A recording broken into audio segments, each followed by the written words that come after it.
Alright guys, today's vlog involves a whole bunch of little army guys and this big board that I made. Okay, so here is a time lapse of how I made this, and then I'm going to show you exactly what I'm going to do with it. It involves construction paper, do-a-dots marker, some tape, laminating obviously. I did that to hold it up. And then a bunch of little army guys that I wrote letters on the bottom of. So here's how I made this. Look at this.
Okay, so here it is, the finished product with all the guys set up and the board. And if you've been watching my vlogs or following my social media posts, you know that I'm doing a kindergarten boot camp theme inspired by ABC Boot Camp from my friend Greg at the Kindergarten Smorgasbord. I bought his packs last year and then kind of turned it into a big overall unit and theme that we're starting our year with this year. So I'm slowly adding in ideas.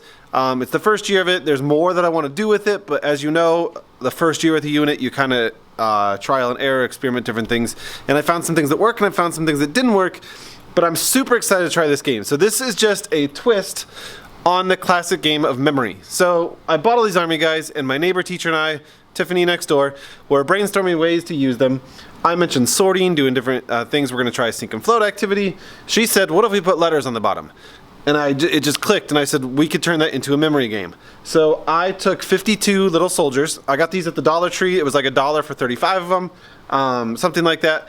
Bought a few packs and I put uppercase letters and lowercase letters on them. So some soldiers have uppercase letters, some soldiers have the lowercase letters.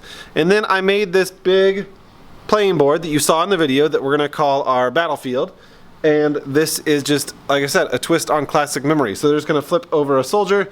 They have to read the letter K, shout it out for their neighbor so they know they can ask a neighbor if they need help. It's not so much a mastery thing right now. This is the beginning of the year. I've got some who don't know their letters. So this is just socialization, learning through play, like you know I love to use. So I got a K and I got an F. Not a match, obviously. So the reason I put the board the way I did it is because I can't stand it when memory pieces just get thrown in a pile. Because the whole point of memory is remembering where things are. So now they know that they have to put the pieces back on the little green dot that I just used with little bingo stampers. But that's it. That's a little twist on memory. I haven't tried it yet. We're going to try it with the groups. We start full class tomorrow. I've mentioned in vlogs before I do every other day for the first 2 weeks of school. And both A Day and B Day groups come together tomorrow, so I'm excited to get them all together, see what happens. But like I said, my friend Tiffany next door gave me the idea for letters, and we turned it into this awesome game that I can't wait for them to try. So this is going to be set up in my little train table Lego area on our big game table, so they can sit on the floor around this. They can use some of our flexible seating chairs. And they're going to play memory and see how many different matches they can make with upper and lowercase letters. Now for those that don't know letters, I did say they can use their partners to bounce ideas back and off of, but also way back there, which is in view of them, is my letter line. So they know they can look up there that has uppercase and lowercase letters on it. I've got cards all around the room and posters all around the room if they need help. But really it's going to be more so just talking to your neighbor, getting to know your new friends, and learning your ABCs. So there you go. That's the game. This is what I used to make it. You saw how I put the board together, and we'll see how it goes. I'll keep you posted. A quick update on what I talked about last week, cutting apart watercolors. It has worked wonderfully. So I did end up going with just cut apart watercolors down in the cups, and we did try it this week, and look at how cool and vivid those colors turned out. So it was much better than diluting the colors down in cups of water where it got really pastel or light colored.